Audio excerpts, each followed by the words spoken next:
নমস্কার বন্ধুরা, তোমরা জানো যে আজকে 7ই জানুয়ারি। আজকে কিন্তু সুপ্রিম কোর্টে ওবিসি সংক্রান্ত মামলা রয়েছে এবং সেখান থেকে কী আপডেট উঠে আছে সেটা নিয়ে আজকের ভিডিও। তো যে আপডেটটা উঠে আসছে সকাল সকাল সেটা তোমাদের সাথে শেয়ার করার চেষ্টা করছি। Supreme Court to hear West Bengal government's plea against cancellation of OBC classification on January 28 and 29।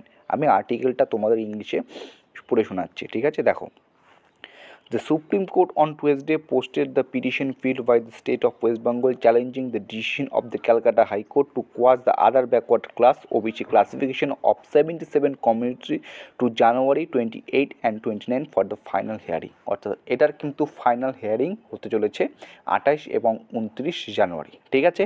একদম ফাইনাল।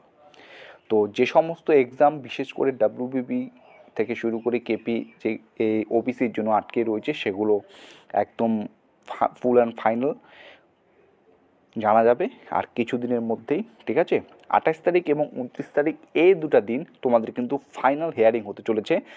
অর্থাৎ এরপরে কিন্তু আর কোনো আপডেট বা হিয়ারিংয়ের ডেট থাকবে না। 28 এবং 29 তারিখ ফাইনাল হিয়ারিং ডেট। তারপরেই কিন্তু আমরা জানতে পারবো বা বুঝতে পারবো তোমাদের এক্সামগুলো কবে হতে পারে, ঠিক আছে?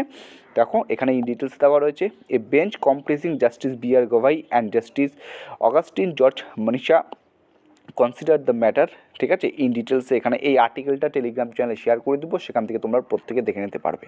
তো তোমাদের প্রত্যেকে বলবো, তোমরা প্রত্যেকে যারা ডাব্লিউবিপি অ্যাসপিরেন্ট বা কেপি অ্যাসপিরেন্ট রয়েছো নিজেদের পড়াশোনা কিন্তু শুরু করো, ঠিক আছে? কারণ 28 তারিখ এবং 29 তারিখ তোমাদের কিন্তু ফাইনাল হিয়ারিং হতে চলেছে এই ওবিসি কেসটার উপর, ঠিক আছে? চলো, জয় হিন্দ, জয় ভারত।